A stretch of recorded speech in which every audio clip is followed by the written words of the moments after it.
Selamat pagi teman-teman semuanya. Di sini izinkan saya memperkenalkan diri. Saya Yuda Berliandi atau sering disapa Yuda atau teman-teman saya biasa juga manggil UB akan menjadi Master of Ceremony pada kegiatan workshop hari kedua yaitu dengan tema teknologi tepat guna. Oke, sebelum kita memulai acara pada pagi hari ini, alangkah baiknya kita mengucapkan bacaan basmalah bersama-sama. Bismillahirrahmanirrahim. Oke, baik. Acara selanjutnya adalah menyanyikan lagu Indonesia Raya dan Himne IPB. Kepada operator, saya persilahkan.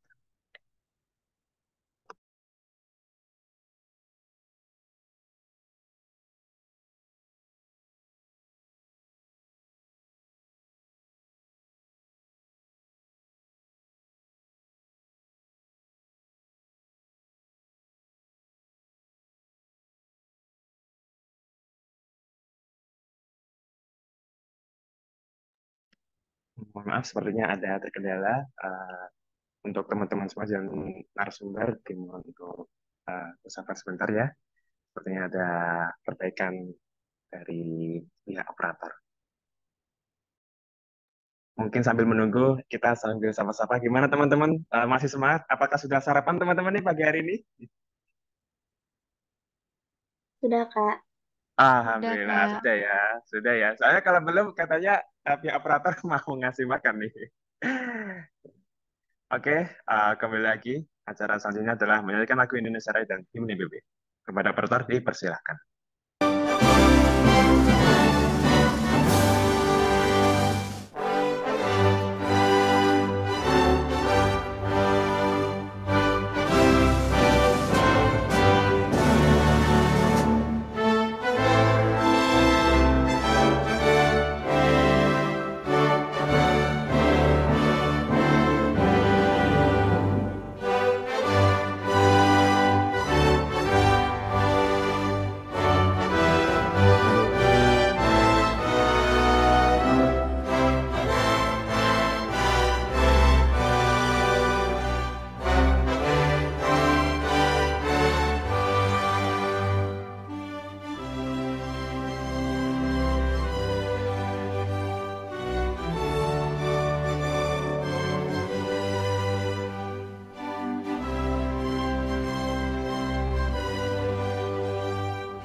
Oke, baik. Setelah kita menyanyikan lagu Indonesia Raya dan himne IPB, kita akan langsung masuk ke acara inti. Namun sebelum kita masuk di acara inti dengan materi adopsi inovasi dan penerapan teknologi tepat guna dengan narasumber Bapak Dr. Cahya Muhandri STPMT, mungkin Bapak bisa sama-sama terlebih dahulu peserta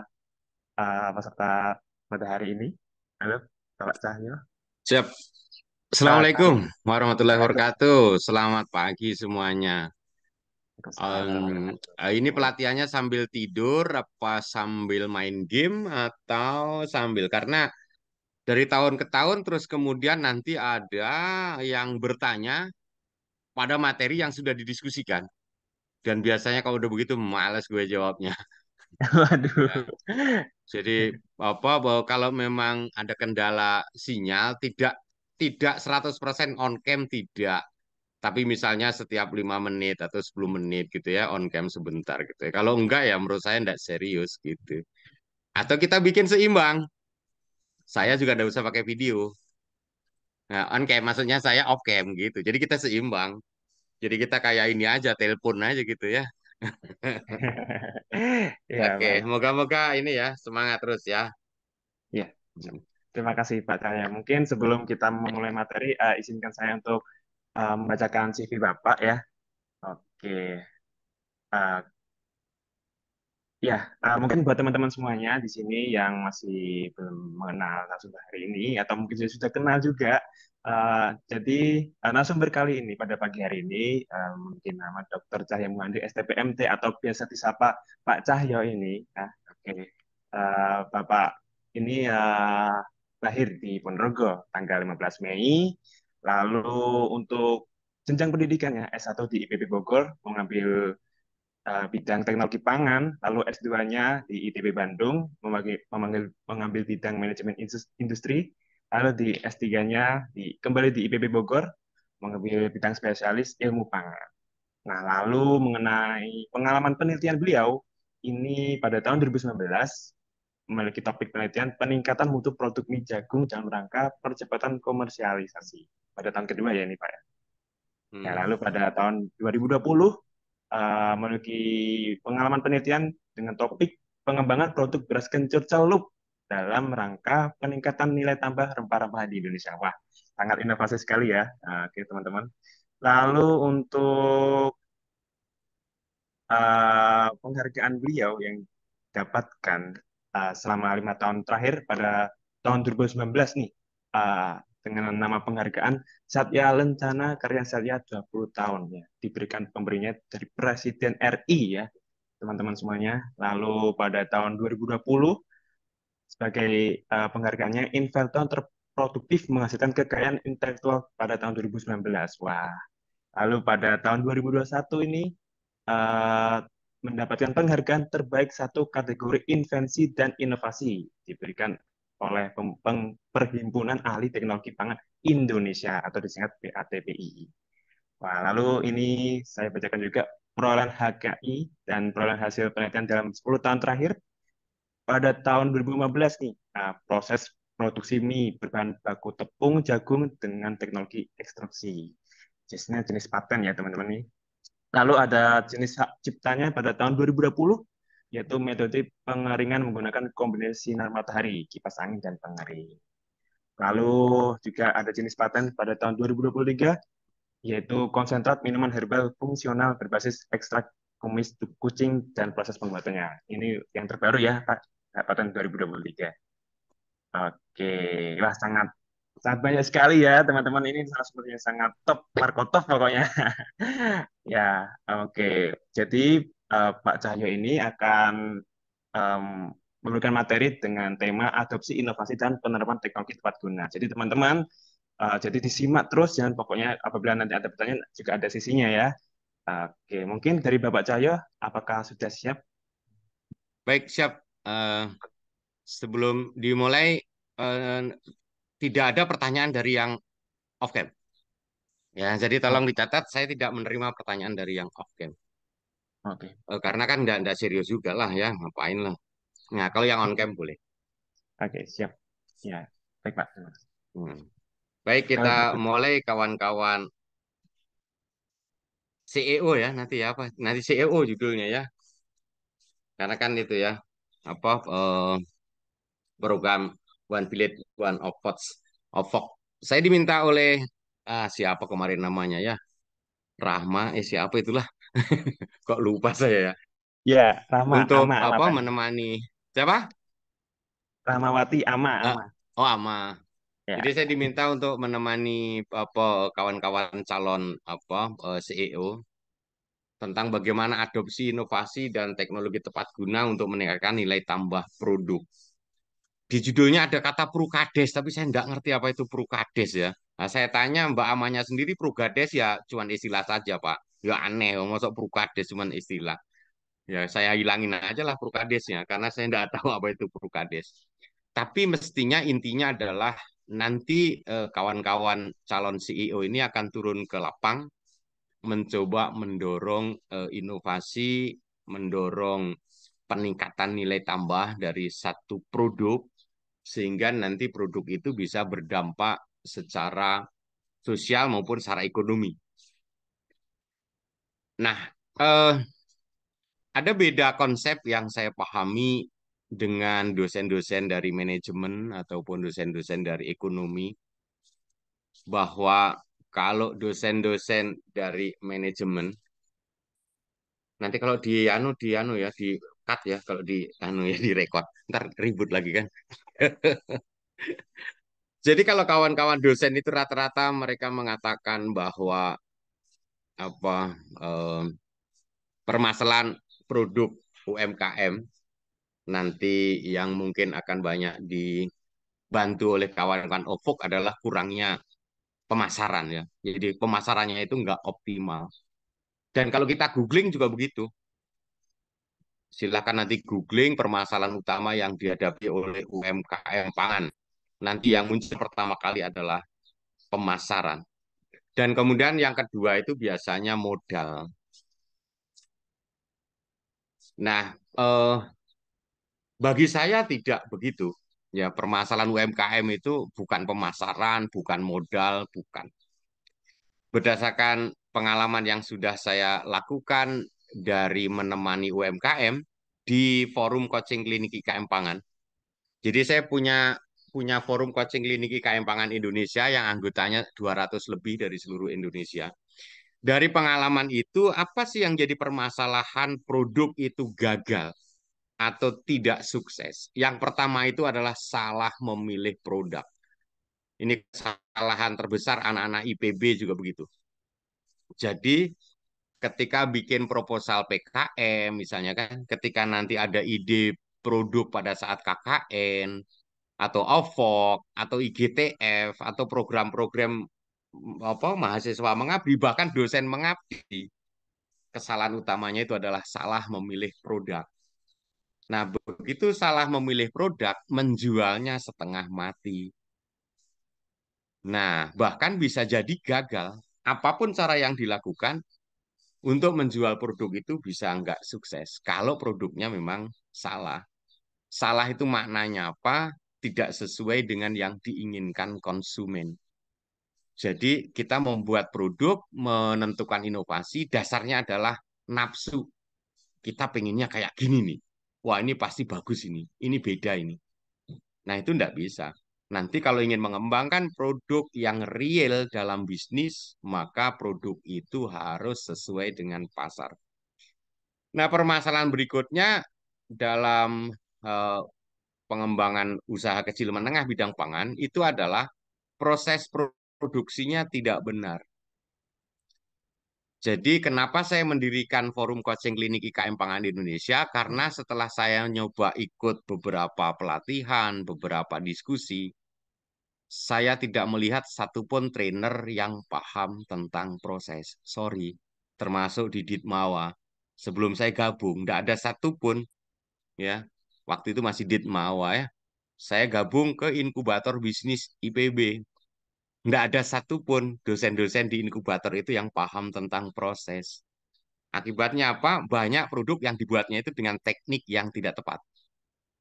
Dampak lanjutannya apa? Produknya tidak awet, warnanya kusem, tidak renyah, dan lain-lain. Ini pangan ya, karena kita bicaranya pangan. Nah, problem yang ketiga adalah tidak cocok antara kemasan dengan positioning produk atau karakteristik produk. Apa artinya tidak cocok kemasan dengan positioning? Produknya dijualnya di warung-warung, tapi dikasih bantuan atau dikasih masukan berupa kemasan yang sangat mewah. Jadi harga produknya jadi naik, jadi nggak laku. Atau dengan karakteristik produknya nggak cocok. Misalnya produk pasteurisasi yang perlu kemasan tahan panas dikemas pakai plastik polipropilin atau PP. Atau produk Simplicia dikemasnya pakai plastik bening. Jadi produknya cepat terjadi oksidasi, warnanya cepat pudar dan seterusnya. Dan yang terakhir, ini kenapa saya mendirikan coaching klinik itu. UMKM itu tidak tahu kemana harus mencari tahu. Kalau ingin bertanya itu mereka nggak tahu kemana gitu ya. Biasanya kalau ke perguruan tinggi terus dipingpong kan, ke sana, ke sana, ke sana, ke sana, ke sana gitu. Akhirnya lemes ya UMKM-nya. Nah, saya tidak pernah terlibat, tidak pernah ya, sedikit lah. Saya sedikit terlibat ya di dalam itu, di dalam apa PKM. Jadi karena kalau saya kan selalu berseberangan. Nah, ini kalau ini direkod nggak apa-apa yang ini ya, biar sekalian tegas positioningnya. Saya seringkali berseberangan dengan kebijakan Indonesia yang kemudian diadop oleh semua perguruan tinggi termasuk IPB tentang makna PKMK ya. Dan dalam PKMK mahasiswa yang menang itu adalah kalau produknya itu heboh ya. Heboh ini baru ini di Indonesia belum ada ini juara dia. Padahal produknya itu menurut saya ya konyol gitu ya atau aneh gitu ya. Dan nggak ada konsumen gitu ya yang mau itu. Saya kasih contoh misalnya membuat gula dari kulit durian. Bisa nggak? Bisa, sangat bisa. Kulit durian itu selulosa. Asal selulosa itu dihancurkan, dikasih enzim amilase kan untuk pemotong selulosannya, atau sebelumnya pakai glukosidase, nanti juga jadi gula gitu kan. Lawang kayu aja, bubur kayu itu kalau dihancurkan, dikasih enzim itu jadi gula nanti. Karena gula itu kan karbohidrat sederhana. Selulosa itu kan rantai panjang, begitu dipotong-potong ya bisa nanti jadi gula. Pertanyaannya kan apakah dia efisien ya? Enggak gitu ya. Jadinya enggak efisien. Ada enggak industri yang nanti akan menerapkan? Enggak ada. Nah, ini kalau enggak tahu masih di bawah Pak Alim enggak ini PKMK. Potong leher saya. Kalau produk PKMK mahasiswa itu ada yang jadi bisnis lebih dari 5% aja. Ya. Kenapa? Karena yang dikejar itu adalah juara inovasi. Beda dengan nanti kawan-kawan terjun ke lapang, buang ini ya, buang ini. Kalian tidak lomba inovasi. Ya. Kalian diminta untuk inovasi dalam rangka bisnis. Kata kuncinya adalah nilai tambah. Ya. Jadi produk yang nanti dikembangkan itu produk yang jelas pasarnya dan ada nilai tambah jika dibandingkan dengan produk yang sudah ada di pasar. Nilai tambahnya tidak harus banyak-banyak. Satu nilai tambah saja, tapi itu kunci. Maka produk yang nanti kawan-kawan kembangkan itu sukses. Nanti ada contoh-contohnya di belakang. Ya. Jangan mengejar semuanya jadi keren. Maksudnya semuanya lebih baik. Kemasannya lebih baik, harganya lebih murah, lebih eye-catching. Semuanya pengen jangan. Kalau bisa ya oke, tapi kalau enggak, satu saja nilai tambah, itu cukup. Nah, itulah makna inovasi yang sesungguhnya. Makanya kenapa eh, eh, di IPB saya masuk kategori yang terbaik di bidang inovasi kalau, ingat ya, kalau kata kuncinya inovasinya itu diterapkan oleh industri, saya juara. Tapi kalau kata kuncinya seberapa banyak paten yang dimiliki, saya enggak juara. Karena ada dosen yang punya paten lebih dari 30 tapi tidak ada yang diterapkan di industri ada. Ya. Kenapa? Karena tadi bikin heboh. Targetnya itu bikin heboh. Nanti masuk di Green TV. Green TV juga kalau direkod ini nanti yang juga nih. Green TV hobinya menyoting sesuatu yang bikin heboh. Gitu kan. Bukan sesuatu yang punya nilai tambah. Dulu saya itu ngajar di vokasi. Mungkin karena gaya saya begini ya, nggak disuruh lagi ngajar di vokasi ya. Oke. Nah, sekarang kita satu-satu lihat. Inovasi produk, kita lihat dari aspek pemasaran. Nah, ini boleh dicatat. Nanti materinya saya kasih ya, materinya saya kasih. Tapi sebagai poin-poin silahkan kalau ada yang mau dicatat. Siapa tahu ada yang saya sampaikan nggak ada di PPT atau hanya sebagai tambahan ilustrasi. Ketika kita melakukan inovasi produk, satu aspek yang perlu diperhatikan adalah aspek pemasaran. Ada dua filosofi. Ini moga-moga di ekonomi manajemen diajarkan dengan detail. Ya, moga-moga. Filosofi pertama itu adalah market driven. Apa maknanya? Kita cari tahu siapa konsumen yang nanti akan menjadi target pasar. Apa yang mereka inginkan? Caranya bagaimana, Pak? Bisa survei. Sulit, Pak. Bisa kita belajar pada produk yang sudah sukses. Bisa. Jadi produk yang sudah sukses, kemudian kita coba beli, kita bisa memposisikan diri sebagai konsumen.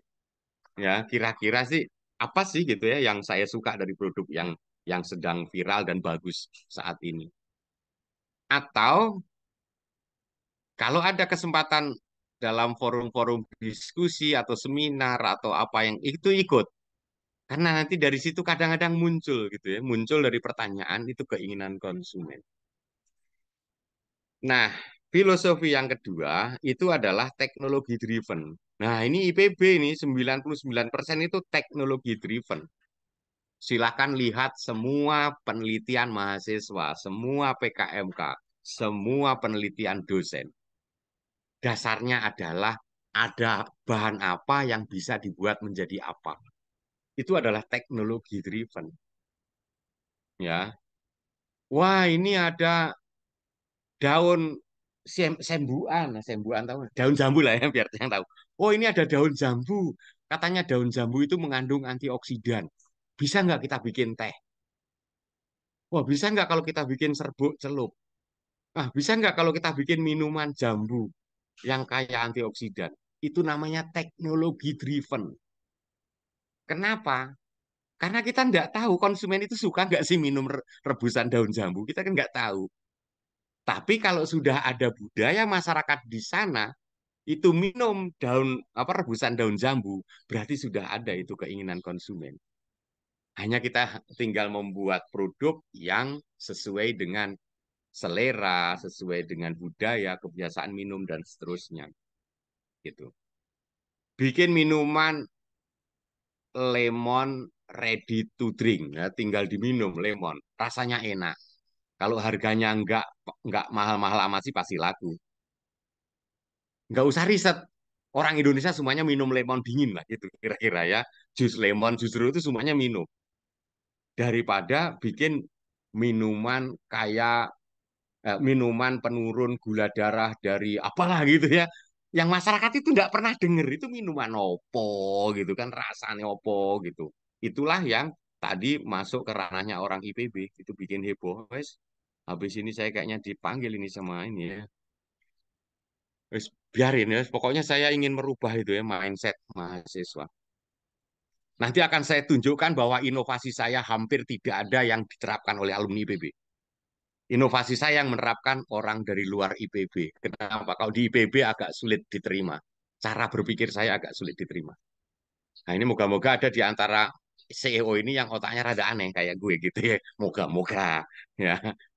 Jadi nanti market driven lah yang jadi pilihan lebih baik. Apakah teknologi driven pasti gagal? Enggak. Ada yang berhasil ada. Ya, tetapi peluang gagalnya akan lebih besar. Sedangkan yang market driven peluang gagalnya kecil.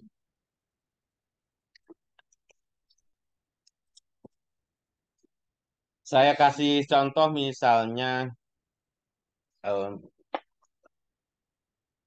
ada di satu daerah, ada di satu daerah di Lampung misalnya kan, di sana mayoritasnya orang Jawa. Nah, punya kebiasaan minum jamu-jamuan. Nah, terus kita mengembangkan ini misalnya kan,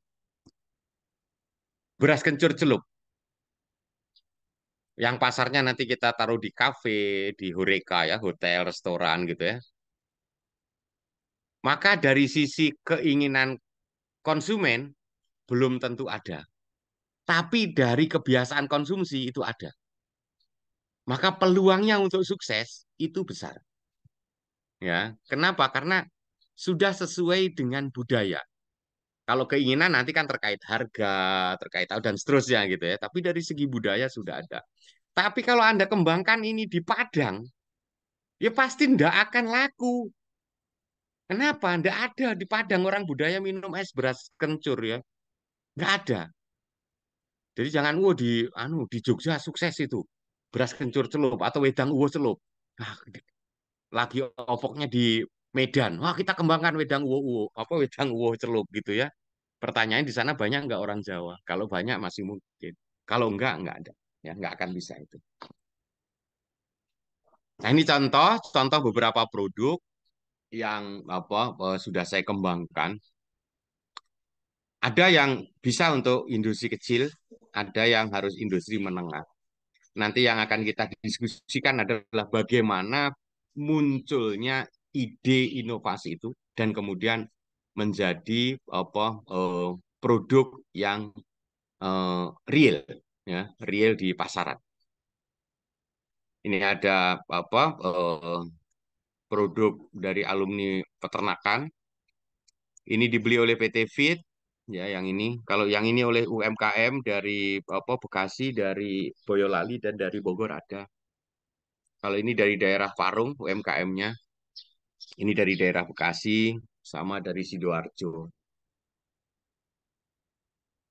Kalau ini dari Ponorogo, jadi membuat jamur kering. Produk turunannya jamur yang dihancurkan ditambah dengan bubuk bawang putih dan lain-lain sebagai penyedap pengganti MSG. Pasarnya ada, meskipun tidak terlalu besar ya. Orang-orang yang alergi MSG atau yang dia sudah tidak ingin menggunakan MSG yang pabrik ya, pengen menggunakan penyedap yang alami. Nah, ini yang terakhir, jadi yang dibacakan tadi belum yang terakhir. Yang terakhir itu ada dua, yaitu sterilisasi produk pangan dalam kemasan fleksibel atau kemasan plastik dengan menggunakan panci presto rumah tangga. Ini contohnya yang lain ya. Ini semur jengkol, nah ini gulai. Nah, ini tahan kira-kira ya 1,5 tahun ya di suhu ruang. Hmm. Sama yang nasi instan. Mana contohnya ya? Nanti adalah di fotonya ya. Ya yang nasi instan itu yang terbaru ya termasuk. Jadi yang terbaru itu dua inovasi yang diterapkan di masyarakat. Dan kemudian bisa diaplikasikan ini nasi steril yang kemarin masuk ke haji ya. Kemudian ini mangut lele ya mangut lele yang disterilisasi. Jadi lele diasap, diolah mangut dan dia disterilisasi sehingga awet di suhu ruang. Ini yang nasi instannya gitu ya. Jadi nasi lewat opor ayam itu ada dua. Pertama nasi instan, kedua opor ayam yang disterilisasi. Jadi ada dua itu. Ada dua teknologi di situ. Membuat nasinya ini jadi nasi instan. Kalau yang diseduh air mendidih, didiamkan dia sudah jadi nasi. Kemudian opor ayamnya dikemas seperti ini. Jadi tinggal digunting, ditaruh, udah siap makan. Gitu ya. Apakah itu karena keinginan konsumen? Iya. Nah, ini tolong dicatat ya. Dari mana tahu konsumennya itu? Karena produk Korea masuk ke Indonesia dan laku. Nah, simpel kan? Produk Korea, nasi instan dan dari Jepang masuk ke Indonesia dan laku. Maka kemudian diikutilah survei kecil. kawan-kawan yang pecinta alam, kawan-kawan yang suka hiking, naik gunung, ya. Termasuk kita masuk ke Basnas dan Basarnas, ya, yang menangani bencana alam. Itu kalau kita punya produk begitu, oke nggak? Dan mereka bilang oke. Dan ingat, pasar tidak harus individu, pasar itu bisa institusi. Jadi produk ini sekarang masuknya ke PT KAI Indonesia, kemudian kalau yang ke customer good itu di Lotte, dan sedang menembus ke ekspor Basarnas dan Basnas, gitu ya. Kalau yang dua produk ini dari MT Farm Tegalwaru ini masuknya ke Kemenak, ya, Kementerian Agama, untuk jadi konsumsi haji, ya, dan mulai masuk ke biro-biro umroh untuk masuk ke konsumsi orang yang umroh. Nah, Anda bayangkan misalnya satu porsi ini 40.000, ya, 40.000. Terus mahal amat gitu ya. Karena otak kita adalah otak mahasiswa. Konsumen produk ini bukan mahasiswa, bukan. Jadi kalau konsumennya mahasiswa, maka hampir bisa gagal. Kecuali mahasiswa Indonesia yang kuliah di luar negeri, ya, itu sukses ya. Kemungkinan produk ini sukses. Misalnya dibawa ke umroh, 40.000 sekali makan, tinggal kasih air panas, didiamkan 10 menit, udah makan nasi opor ayam atau nasi mangut lele. Di Arab itu satu mangkok bakso senilai 80.000. Ya, yang bagus. Kalau baksonya tidak bagus senilai 40.000. Bakso yang biasa, mungkin bakso dorong kualitasnya ya. Itu 10 real di sana. Jadi menjadi murah pada target yang tepat, gitu ya. Nah, ini yang penting. Aspek apa yang harus kita perhatikan dalam nanti adopsi teknologi dan mencoba membawa ke teknologi tepat guna. Yang dua ini, ya, yang dua ini sebenarnya dipelajari di kampus, khususnya yang eh, anak-anak mahasiswa ilmu dan teknologi pangan, karena ini produknya pangan ya, anak vokasi yang jaminan mutu pangan, kemudian anak peternakan yang pengolahan hasil, anak perikanan yang pengolahan hasil, anak TIN sedikit ya, anak TMB sedikit. Yang jadi prihatin adalah anak-anak ini, ada anak ITP nggak Mas Yuda? Ilmu dan teknologi pangan. Eh, sebenarnya tidak ada Pak, karena kebanyakan dari vokasi. Oh, nggak ada ya. Anak Ya, SJMP ada, anak SJMP. Coba hmm. suaranya saya Pak gitu. Ya, teman-teman, ada nggak ada jurusan? Nggak ada. Ada tidak? Ah, silahkan aja lah pusing-pusingnya. Produknya pangan ya, inovasinya ya. Nggak ada anak pangan ya. Nggak apa-apa. Ya, mumpung nggak ada anak ITP dan nggak ada anak SJMP. Biar saya ledek aja sekalian ya. Saya bertanya ke mahasiswa ITP semester 7 dan mahasiswa SJMP, Jaminan Mutu Pangan semester 5. Mereka nggak ada yang paham. Meskipun sudah kuliah 7 semester. Itu yang membuat sedih. Kenapa?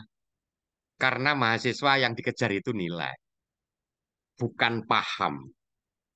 Sekarang mungkin agak susah mencari mahasiswa yang kuliah itu ingin memahami keilmuan. 90% itu yang dicari adalah nilai. Maka mereka tidak pernah protes kalau tidak paham. Tapi protes kalau nilainya B gitu ya. Masa B sih Pak? Bisa nggak jadi AB, minta tugas deh gitu. Saya bilang, kamu bayar mahal-mahal nyari nilai. Tahu gitu kita nggak usah kuliah, nggak usah praktikum, nggak usah tugas. Ah, langsung aja tak kasih nilai aja udah selesai ya. Bahagia kalian ya. Nah, nanti ini kawan-kawan CEO harus mau untuk belajar mandiri. Karena nanti pada saat kita mau adopsi inovasi ke dalam teknologi yang tepat guna, kita harus paham karakter bahan baku. Kemudian kita harus paham karakter proses. Karena nanti prinsip proses inilah yang bisa kita modifikasi seandainya di lapangan tidak tersedia peralatan proses seperti yang di kampus. Gitu ya. Tapi kalau kita paham prinsip prosesnya, maka kita bisa lakukan modifikasi. Nah, kemudian kita mengenal apa yang ada di sekitar kita. Sehingga dari sini nanti mungkin nggak ya kita lakukan modifikasi. Nah, yang terakhir adalah mencoba menghitung secara sederhana kesesuaian dan kelayakan skala. Maksud saya apa? Ya kalau produknya mah harus dipilihin manual gitu ya. Terus sehari hanya bisa 100 gram, 200 gram, padahal harganya sekilonya cuma 50.000 ya jangan ya. Artinya itu tidak ekonomis gitu ya secara skala. Nah, kita akan diskusikan beberapa contoh. Yang pertama misalnya kasus beras indeks glikemik ya, beras yang cocok untuk penderita diabetes. Nanti ada multigrain rice ya, nasi yang dicampur dengan biji-bijian yang ini menyaingi kongbap Korea. Ya, karena kongbap dari Korea masuk ke Indonesia dan mendominasi itu multigrain rice. Kemudian ada produk hasil pengeringan ya yang nanti eh, produknya itu bisa macam-macam ya, bisa cabai kering gitu ya.